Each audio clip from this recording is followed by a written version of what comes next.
Well, ladies, I had a video made up. Didn't like the way it was really going. Had a bunch of things happen, change, and all that.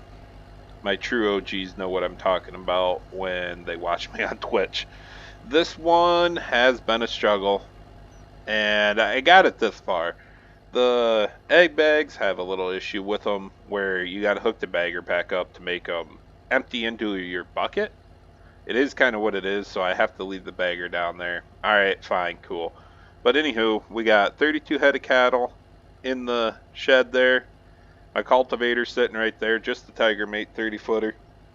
I got a flatbed down on the other side of the livestock trailer.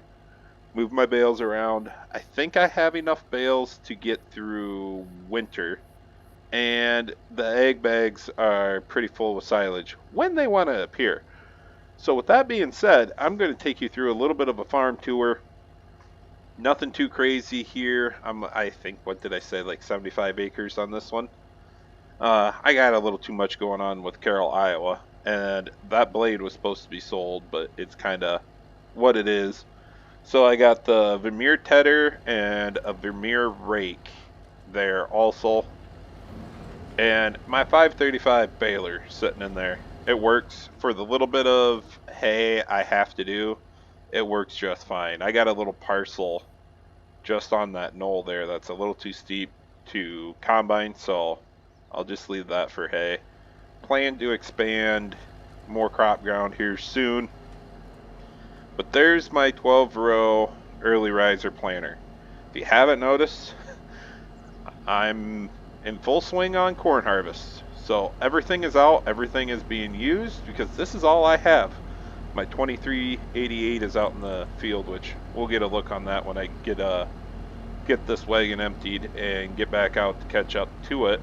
And I got a nice little Westfield here that's getting the job done, drying down some corn in the grain bins. My 4710 Massey, thanks Kevin. And the MX 135 is my brute. She is my all-around beast of a tractor, kind of do it all on this size of farm. I rake with it, I mow with it, I'll bale with it, I'll feed with it. The Massey goes on the TMR mixer because I got the small coon down there to do that. It has enough horsepower to pull these wagons. Fully loaded. It has the horsepower. It doesn't have the weight. So the reason why I kind of have both of them hooked up here and sitting in front of the auger, before last year I was able to get it like finagled in here just right. Well, this year I guess I didn't get the auger in place, so we're down to just one. I don't have enough room to get the second wagon unloaded if I pulled it in. So yeah, with that being said, they're both hooked up. I'm not going to unhook that back one and move it around and deal with that. But my 8950 is the tillage pig. It really should be on a chisel plow right now, but I got to get this corn in before the weather turns, and I'm struggling with it. The corn is actually pretty dry this year going into October, so I want to bust all the corn out before I worry about anything else. And I had all corn. I had this to hay this one year, and I ended up plowing it up. I'm going to put that back to corn, soybeans just across the creek. That grass knolls my hay field. You'll see the waterway just on the other side of the fog. Why is it still foggy? I don't know. Thanks, FS. But that field back there is my last field I got to get done. I think it's like 30 acres or something. I'll have to look later. But, oh yeah, my 88 GMC, regular cab, dually, flatbed, beast of a truck. Gets the job done. This is what I got. Moving up in the world. Trying to pay off debt. Trying to keep things moving. The cows should be market weight. Oh, we're kind of hoping for next mill summer. Hoping. Not promising. Hoping. But when they get to market weight, I'll sell them. I'll have a little bit of a pocketbook there as long as the calves don't go up in price crazy high. I mean, the little bit of silage I ended up chopping isn't even that much to worry about. I'm not losing out on a major cache. So I might as well utilize the building I have down there to keep some cows in. A little bit of grass that I do feed them, not so bad. But I'm thinking we're just going to move up in the world and get some more crop ground. Maybe pick up a lease or two this winter. We'll see what I can find. There's a lot of big farms around me and a lot of big fields, so that puts a damper on a lot of renting ground, because usually they find out what you rented it for and next year they come in and undercut you. I'm too small to really fight over it, so I give my price. If I get it, I get it. If I don't, I don't. The only issue with that is the day will come when I get too much. I'm running a 12-row planter, which is great, but I only have a 6-row head on my 2388. And let's say I needed to get stuff done. I can burn a 12-row head, but I don't think the 2388 is going to be enough to push a 12-row head. Let alone, I don't want to upgrade a combine right now. I mean, about the only thing I've seen on the market are the 50 series cases, and I don't want to spend that kind of money. I'm comfortable where I'm at, but I just need some more acres with my equipment. My big upgrade that I would love to get is a articulated tractor. So that way I could leave this on the auger wagon and my articulated could be out here chisel plowing.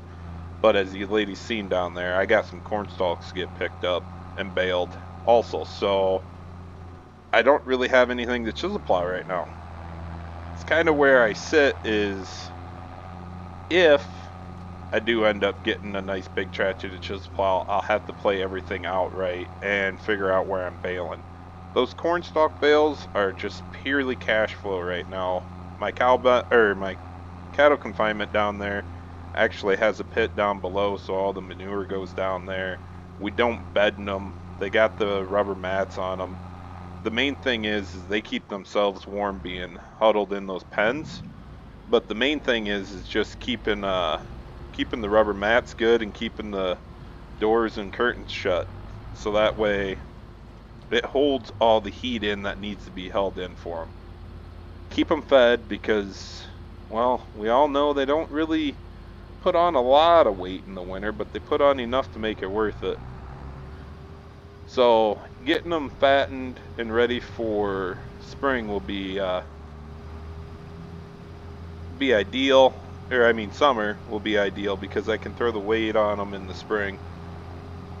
They're by spring I'll be putting them on a high protein diet. Right now I'm just like, we're just slowly building up the weight. I don't want to get too crazy here and have anything happen. Try not to get any sick cows because they are my own cows. I did have to pay for them, so therefore keep them healthy, and I want to make sure that I get the full amount out of them.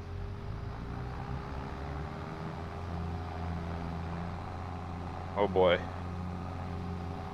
Corn's coming out good. I think it could be better. I should have done a little bit more work to the ground with it.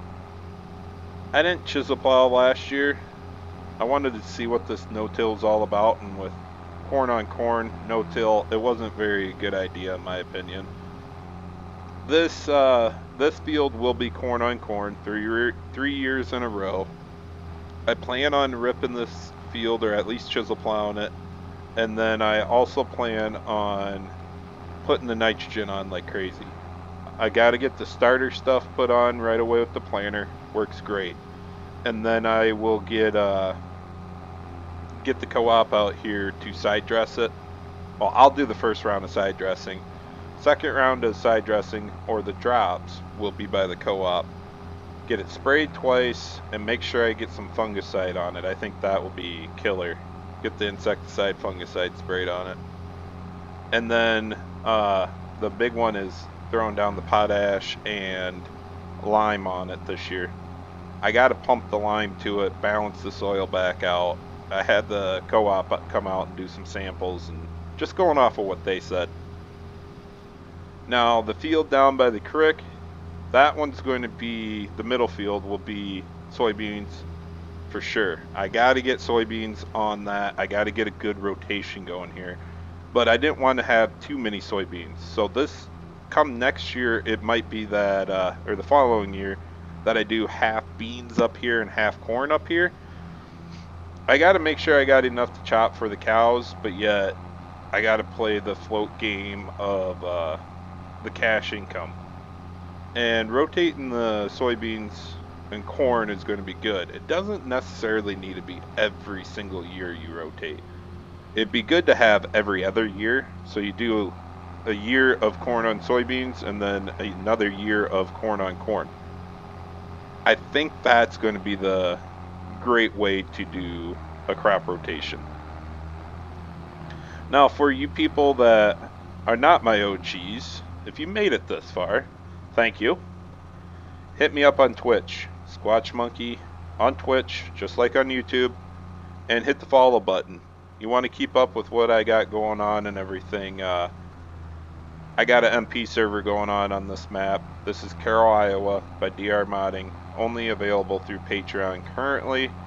And I got a MP with a friend on there, doing something completely different, completely off the scales with compared to this. I try to usually start my saves and do the small farm, build into it, and that one's going to be a little bit different. It is small scale right now, but it's going, I shouldn't say small scale. I'm running 150 acres compared to 75. But this one, I don't know, I like streaming. I needed something to just play on while the server is going through its motions, because it's set to 24/7 server, set to one-time scale speed or time scale, so that way we are just taking our time with it, not going to get burnt out on it and everything. I may end up getting burnt out on this game completely if I try to do two on the same map, so we'll see what happens. But I just figured I'd bring you ladies in on this one.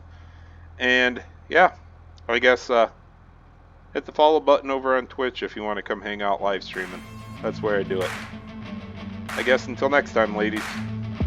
Deuces.